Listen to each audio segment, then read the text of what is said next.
G'day, Steve here, Woodworking Masterclass. Welcome to the workshop. I'm in my wood turning workshop, which is just behind the blacksmithing workshop, and I've had a bit of a rearrange and I want to find out what the best camera angle is. So I thought, what better way to do it than actually do a real video. What I've been doing is turning a few bowls lately, which for 30 years I've hated doing, but now all of a sudden I'm enjoying it because I'm using the new, Record Power Coronet Herald lathe, and it is a joy to use, believe me. Up until recently, whenever I was doing bowls, I'd have expansion joints to hold it in. These are only small bowls, but I did have a bit of an issue. Actually, I'll see if I can find it. Where is it? Wait. As I said, I did have a bit of an issue. This one was a pretty heavy bowl, and I had an expansion joint in it. And well, I got a huge catch on the inside and basically blew the expansion joint to bits, and the bowl went for a trip. So I decided I'm better off using a spigot joint. Theo did say that to me, my mate, Master Wood Turner Theo. He said you should use a spigot. And I said, no, I much prefer the expansion joint because it's easier, it's neater, and this, that, and the other. Oh, you'll be sorry. Yeah, well, that happened when I came home. So I rang him up and told him he was clever. What words to that effect? So what I changed over to was a spigot. So as you can see there, I've got a spigot. Now, the jaws of the vise then close over that. But the thing I don't like about it is I think it looks ugly and it sticks out lower than the bowl itself. I don't have a large faceplate that I can remount this, and I don't have a jam chuck. I could make one, but I couldn't be bothered. I might want to do one down the track. So if I had a jam chuck, I could jam that on the lathe and take that out with a parting tool or a skew or something like that. But what I came up with was, I don't know if it's an original idea, it was original for me, I'm sure someone else has done it, but I'm going to make a feature out of this. So what I'm going to do is, using the H&T Gordon tail vise and some dogs, I'm going to put some cloth in here so I don't damage the side of the bowl.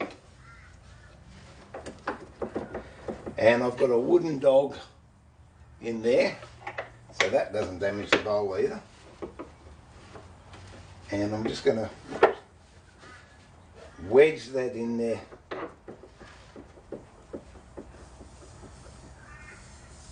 Nice and tightly so it's not going to move. I've got a router with a straight bit, and I'm just going to route this spigot off, and then I'm going to texture it, and then I might even put some paint on it.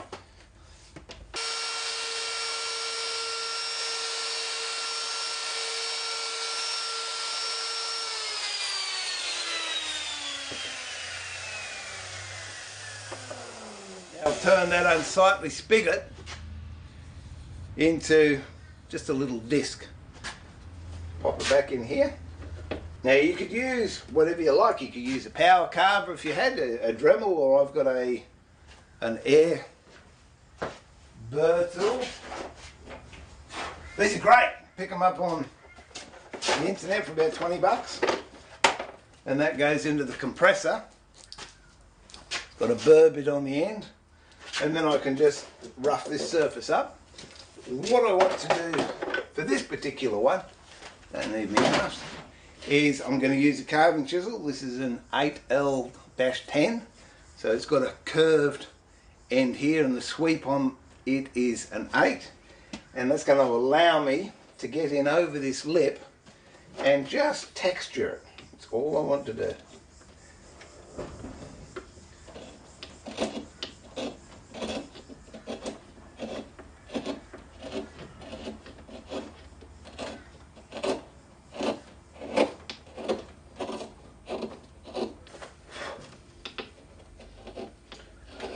And if I go around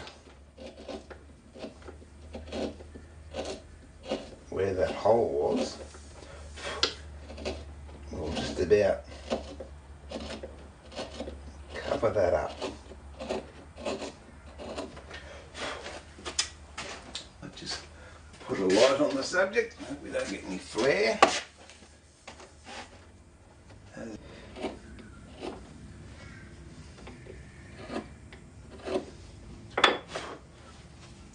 if you look at that, it's got a nice feel to it. And you automatically, you touch it underneath and it feels nice. What I'm going to do, grab the steel wool here. I'm just going to knock off any hard bits that are there. Now you can, if you wanted to, just leave it like that and put some wax on it, and I think that would be quite acceptable. But I'm going to put a little bit of colour onto it.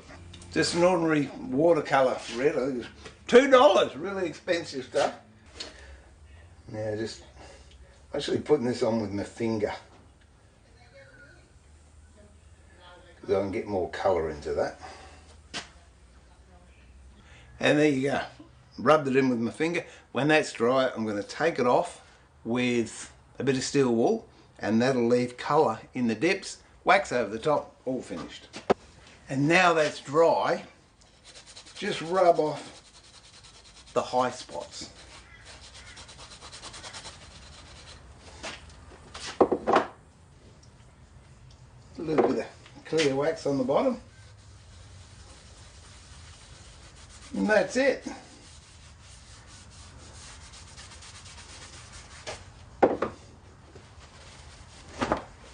Clean soft cloth, buff it up.